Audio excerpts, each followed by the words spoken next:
Well, I got a call or a message from the mailman, and I had a box in the mail, or 3 boxes. And what it is, I had ordered, another turret and a die set from Lee for the 9mm because I want to set up this 4-hole press to do the 9mm. I have a set of RCBS, the 3-die set that I've been using, and they work fine, but I'm kind of getting spoiled now. I'm going to keep this set for particular loads, like the jacketed bullets and stuff. But normally what I'm shooting is a cast, so I want to set one of these up with the powder measure to do the cast. So I had to buy another one of these extensions, to get the powder measure up above the primer deal, because I have yet to find one that didn't hit on. But I got one of these little extensions, so I got one on each of my turrets now. Because what I'm doing, these powder measures, when they come, when you go to screw it in there, you could end up anywhere. It could end up out here, But they make and if it ends up anywhere but pointing right in the middle, you're probably going to snag on that primer. So they make this little swivel adapter deal that I'm going to be putting one of them on this one. I've got one on my other one. It was an experiment, and I like it. And it's a simple little $5 piece that simply replaces this with this one that actually has a swivel built into it.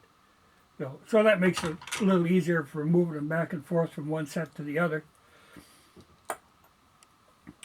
So that should work fine. But it's cold.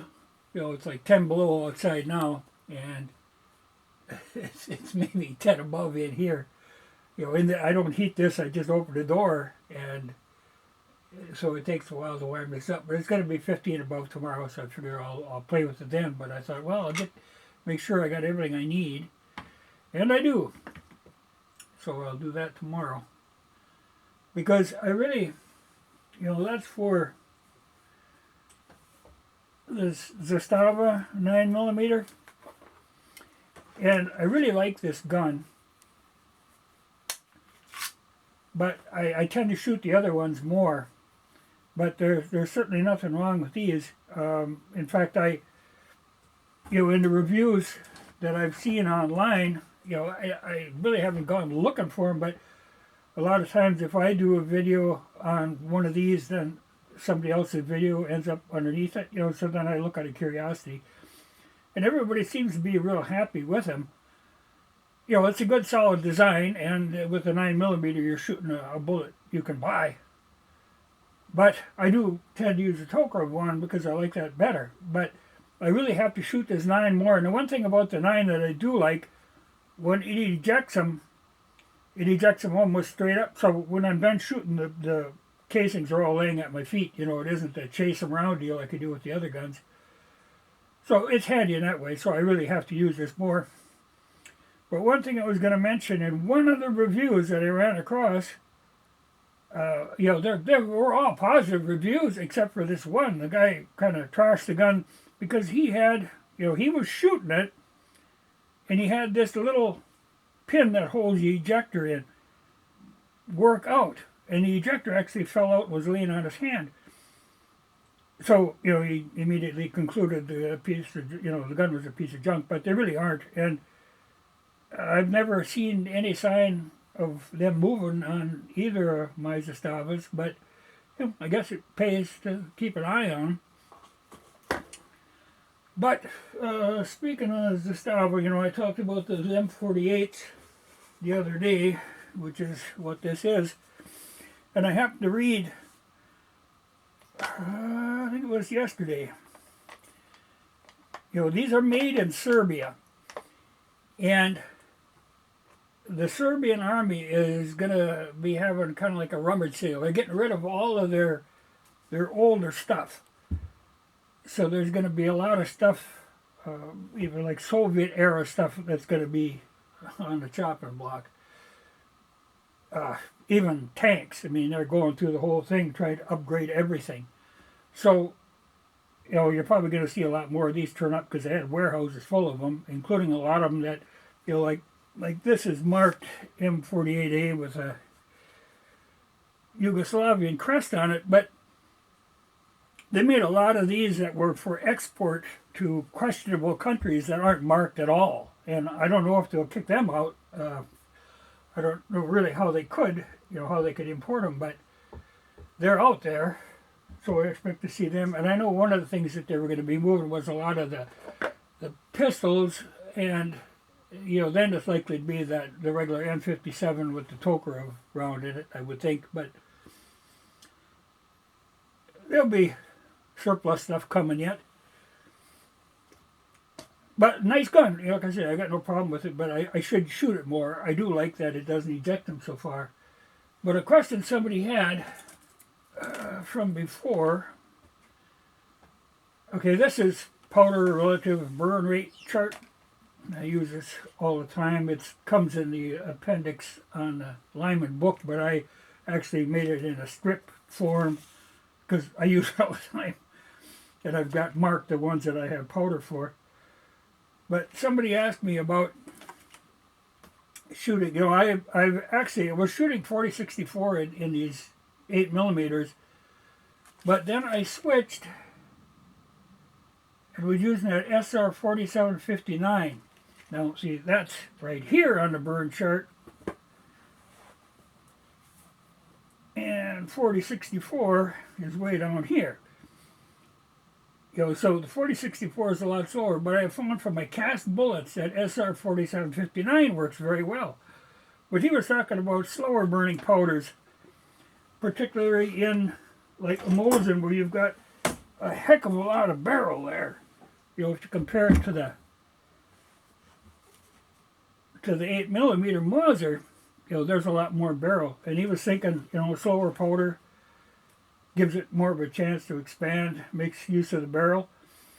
And I'd have to say I have tried, the 4320 and the accurate 4350. And I found, that 4320 isn't that much slower than the 40-64. But I found with the 4350, I was actually getting, it was kind of dirty. It's kind of a coarse powder and was rather dirty in the gun. In fact, I used it. I tried it in, this is my little Argentine Mauser, that's that real short barrel thing. And I had tried it in that. And I wasn't, that it throws a hell of a fireball. If you have a slow burning powder in a short barrel, it's an impressive fireball, but you're really not making use of the powder. So I want to switch and start trying this with that SR powder, that 4759, because that's a powder that was available. I have a couple, 3 pounds of that. So I've got to try that in this. This works fine with the 40-64 when I'm using the jacketed bullets, these spear bullets. They're 311, but I used the 314-299 Lyman cast bullet, and that's where I want to use that faster powder. It's something I keep intending to try, and I'll get around to it one of these days when it isn't too terribly cold. But maybe tomorrow I'll load some of them up. But nice working powder in these 8mm for the cast. For the jacket, I'm still using the 40-64. Predictable. Like I say on the burn rate, that's quite a ways down, and it's just one click up above the Varget. And Varget is a good powder, a good all-around powder, but you can't find it. And I think I tried the 4227. I've tried that before, and it didn't work very well. But I have found with my 8 millimeters that 4759 has been kind of impressive. So I'll give that a try. But when you look at relative barrel length, this Argentine's very short. So you need a fairly fast burner powder, or like I say, you get the huge fireball. It's impressive, but it's a waste of powder. And damn near a fire hazard. Okay, one other thing I was going to say, I got a kind of a kick out of it. I was playing around with this the other day. This is that Walther made Colt 1911. And these, I really like it. Nice, accurate, easy shooting little gun. Great little gun, really. But they have a threaded barrel on them. In fact, they come with a wrench to take this off. It's a little deceptive because there's threads there, yeah, but there's a barrel within a barrel. This is just like a bushing kind of. But you can take this off, and they sell an adapter so that you can put a threaded end on the barrel. And they're all over on eBay. And I thought, well, it'd be interesting to monkey around with a suppressor on one of these. And, there you can buy everything you could need to make one. And to put one on here. Really relatively cheaply.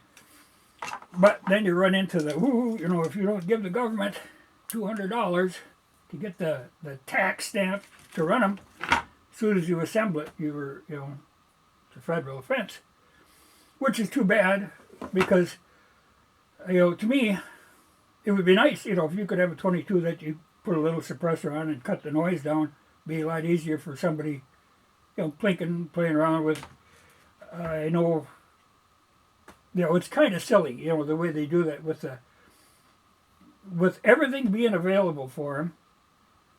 But like a lot of the stuff, like they're using like flashlight bodies for the aluminum body for the silencer. And I always thought it was funny, I didn't realize what they were for, but they make this 2-cell extension that screws on a mag light. Like you're going to add more to an already long flashlight. Wow, they really weren't for that. They were for making silencers out of them. But, like I say, all the parts are there. It'd be nice to do, but I'll be darned if I'm going to do a $200 deal. It's kind of silly, though. Like I say, tons of videos on doing them. And to me, it would be a common courtesy if somebody, like if your neighbor is sitting there plinking in the backyard, I'd much sooner you had a suppressor on. I don't know why they think that if your gun is quiet, you're going to go on this wild killing rampage. I don't think that's what's stopping people from killing everybody else, is that it's just too noisy. I don't think. But it reminds me of, the way that everything is available, but they have to pretend that the suppressor that you're buying is going to be for a solvent can for when you're cleaning the gun. It reminds me of back in the 70s when all of the head shops in town, all of the pipes they had for smoking pot, they had to put a sign on them that says, for tobacco use only. It's kind of, you can't fool yourself that way. It was just kind of silly. But that's the way it works. The ATF is a funny bunch. The rules and regulations are peculiar. But if you cross that line, like I always get a kick out of the one, if you go in to buy a gun, they do that background check. And it's the paper that you have to fill out, which they cannot legally help you with, you have to do it on your own. And the questions are worded in the strangest ways. I don't know that I've ever done one that I haven't had to correct something, because, it asks, are you, what your race is, if you're white or black, and are you Hispanic or non-Hispanic, and it asks us stuff in weird ways, that ways that you wouldn't be legally able to ask on an employment application, but they ask on that. But one of the questions they ask is if you've ever renounced your citizenship. And the first time I saw that, I thought, well, I didn't know that was an option. Well, I've denounced my citizenship many times, but never renounced it. Now, the people renouncing their citizenship is at an all-time record high. It's something that a lot of people have done because this country tends to tax people to the point where it drives them out, and businesses and everything. It just does that.